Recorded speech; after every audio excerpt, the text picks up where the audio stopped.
Con la venia del académico doctor Francisco Javier Ochoa Carrillo, presidente de la Academia Mexicana de Cirugía, honorables miembros de la mesa directiva de la Academia Mexicana de Cirugía, distinguida concurrencia. Antes del surgimiento de las instituciones públicas de salud, el cuidado de la salud de los mexicanos estaba a cargo de los profesionales que se dedicaban a la práctica privada. El creciente dominio del Estado sobre las instituciones de salud que amparan a los distintos sectores de la población fue dejando de lado gradualmente al sector privado. Si tratamos de definir la práctica liberal de la medicina, podría decirse que es aquella practicada por organismos, instituciones e individuos que desarrollan actividades en el campo de la salud con bienes de propiedad particular y con autonomía técnica y económica. Es decir, que se ejerce por cuenta propia en oposición a la contratación a base de salario. Los principios básicos por los que se rige la práctica liberal o privada de la medicina en general y en particular de la medicina general son la libre elección del médico por el paciente, la libertad de prescripción por parte del médico, el acuerdo entre el médico y el paciente en cuanto al monto de los honorarios y finalmente el pago directo de los honorarios al médico. Por mucho tiempo se sostuvo sin fundamento firme que la medicina privada prestaba servicios solo al 5% de la población que podía pagarlos. Es en 1994 que la Encuesta Nacional de Salud refiere que una tercera parte de la población mexicana ya acudía a servicios de salud en el primer nivel de atención de la medicina privada.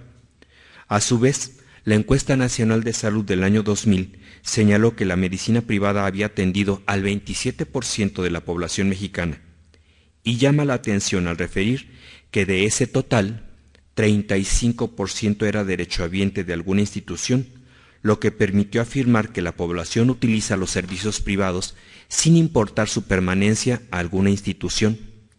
Actualmente se estima que más del 40% de la población acude a servicios médicos en el ámbito privado. En este momento, cabe la pregunta acerca de cuáles son las razones por las que se presenta esta situación. Las encuestas antes mencionadas coinciden en que las razones por las que la población recurrió a la medicina privada tuvieron que ver sobre todo con la deficiencia de los servicios de salud públicos.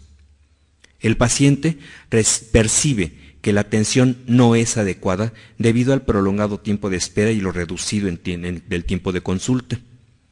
Frecuentemente, la atención no es proporcionada por el mismo médico en razón de incapacidades, periodos vacacionales y licencias del titular del consultorio, lo que da como resultado que el paciente considere que no existe un trato personalizado.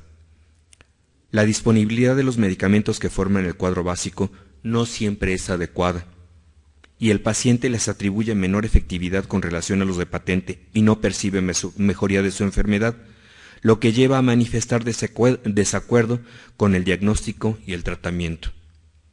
Después de conjuntar los factores anteriores, no resulta infrecuente el enfrentamiento médico-paciente, que da como resultado final que se deteriore esta relación y en consecuencia se acuda a la atención por médicos privados. Ahora bien, ¿cuáles son los atributos que debe reunir un médico general para asegurar un buen desempeño en su práctica privada?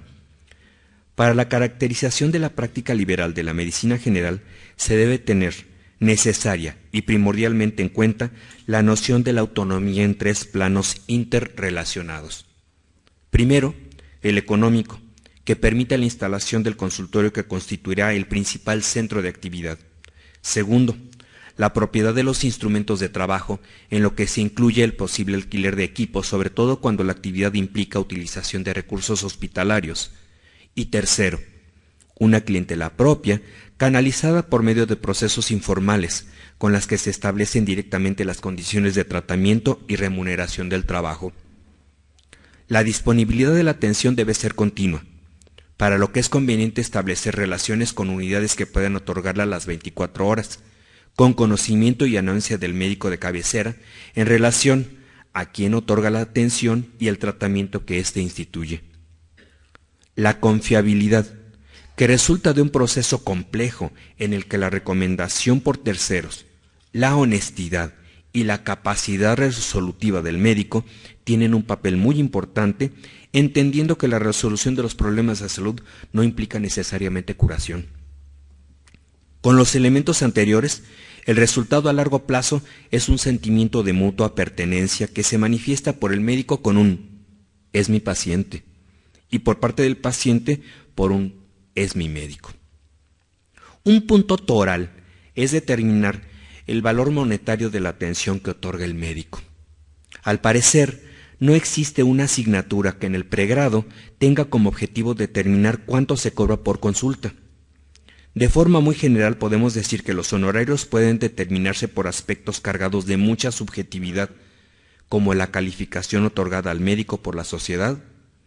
Algunos indicadores, como el costo de la consulta de los profesionales que se encuentran en la misma zona geográfica, la zona socioeconómica donde se ubica el consultorio y, finalmente, la opinión que tiene la gente de la excelencia del médico en su profesión, esto es, su fama.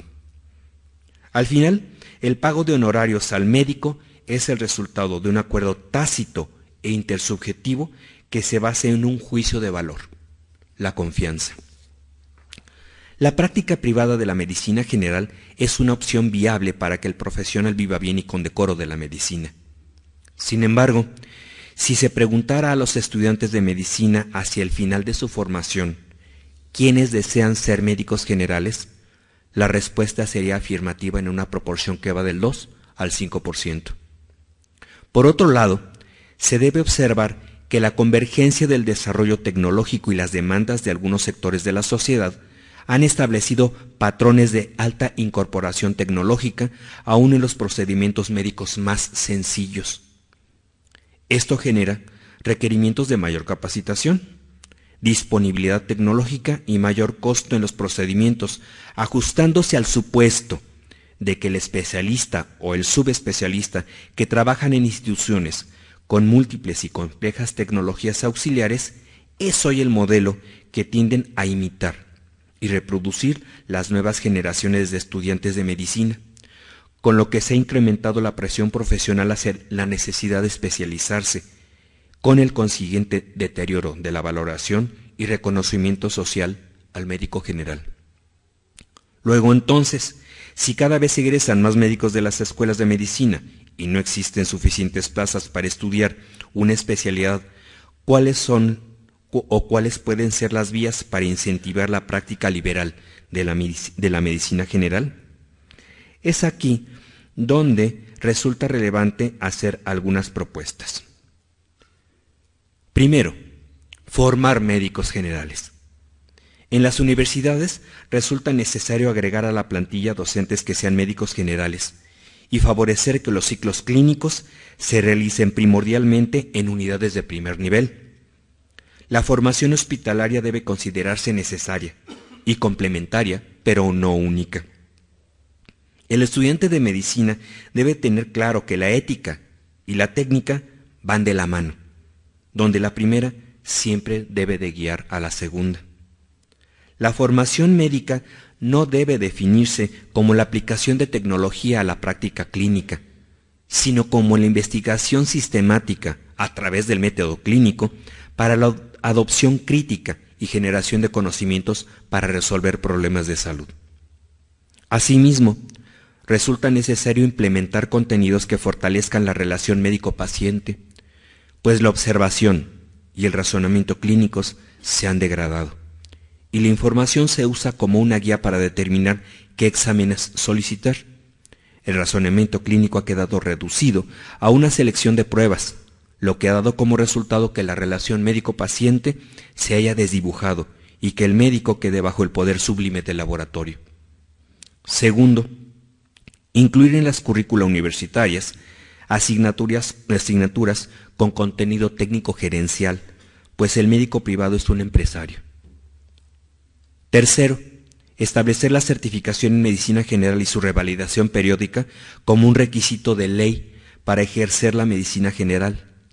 La sociedad gradualmente será más selectiva sabiendo que un médico general certificado guía su praxis con conocimientos vigentes y actualizados que le permiten brindar atención de alta calidad.